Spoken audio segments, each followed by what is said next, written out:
Friends, welcome back to our channel. ఈరోజు recipe ఏంటంటే పునుగులు ప్రిపేర్ చేసుకుంటున్నాం. దీనికోసం మనం 2 కప్స్ మినపప్పు నానబెట్టుకున్నాను. ఇది 4 గంటల పాటు నానబెట్టుకున్న తర్వాత మనం గ్రైండ్ చేసుకోవాలి. నీళ్ళు ఎక్కువగా వేయకూడదండి. పిండి పల్చగా ఉంటే మనకి ఆయిల్ ఎక్కువగా పీల్చేస్తుంది అనమాట. సో కొద్దిగా నీళ్ళు వేసుకొని మనం గ్రైండ్ చేసుకోవాలి. ఇందులో ఒక 1 టేబుల్ స్పూన్ బొంబాయి రవ్వ యాడ్ చేస్తున్నాను నేను.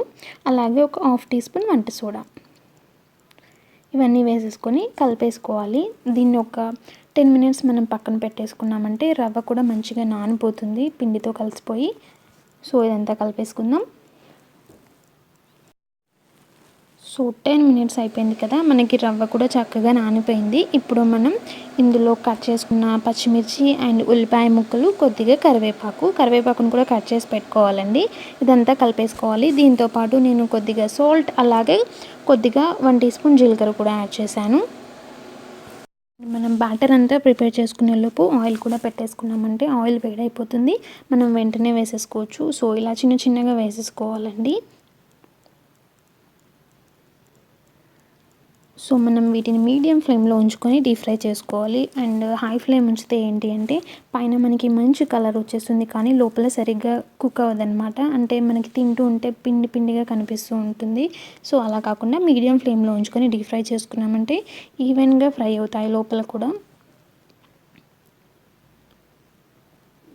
సో మనం వీటిని ఒక మంచి లైట్ గోల్డెన్ బ్రౌన్ కలర్ వచ్చేంత వరకు డీప్ ఫ్రై చేసుకోవాలి.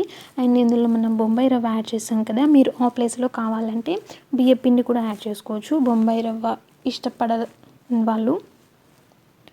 సో రవ్వ వేసుకోవడం వల్ల ఏంటి అంటే మనకి క్రిస్పీగా రావడమే కాదు, ఆయిల్ కూడా ఎక్కువగా పీల్చుకోదన్నమాట.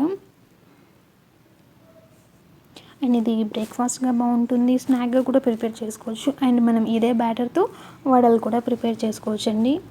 ఇన్స్టెంట్గా 2 రెసిపీస్ మనకి ప్రిపేర్ అయిపోతాయి. అండ్ వడలు ప్రిపేర్ చేసుకున్నామంటే మనం సాంబార్లో వేసుకుంటే సాంబార్ వడ అయిపోతుంది, దహీలో వేసుకుంటే పెరుగులో వేసుకుంటే దహీ వడగా కూడా మనం ప్రిపేర్ చేసుకోవచ్చు. ఇన్స్టెంట్గా ఇలా 4 రెసిపీస్ అవుతాయి మనకైతే.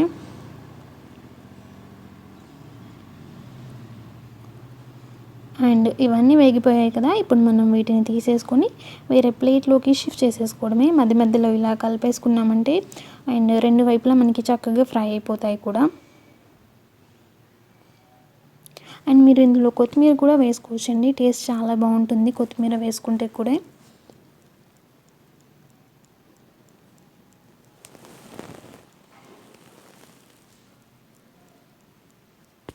అన్నీ వేగిపోయాయి కదా, మనం వీటిని వేరే ప్లేట్లోకి షిఫ్ట్ చేసేసుకుందాం.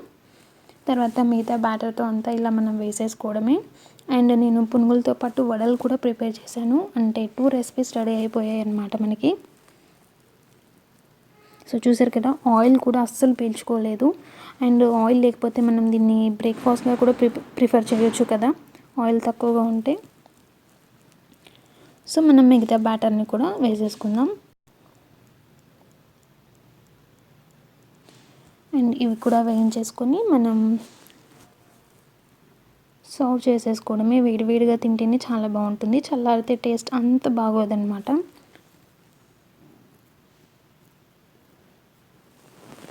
సో ఫ్రెండ్స్, చూసారు కదా, నేను వడ అండ్ పునుగులు 2 బ్రేక్ఫాస్ట్గా ప్రిపేర్ చేసేసాను. చాలా టేస్టీగా అండ్ చాలా తొందరగా కూడా అయిపోతుంది. ఐ హోప్ మీ అందరికీ వీడియో నచ్చే ఉంటుంది కదా. నచ్చితే like, share, comment and subscribe చేయడం మర్చిపోవద్దు. And thank you so much for watching. Have a nice day.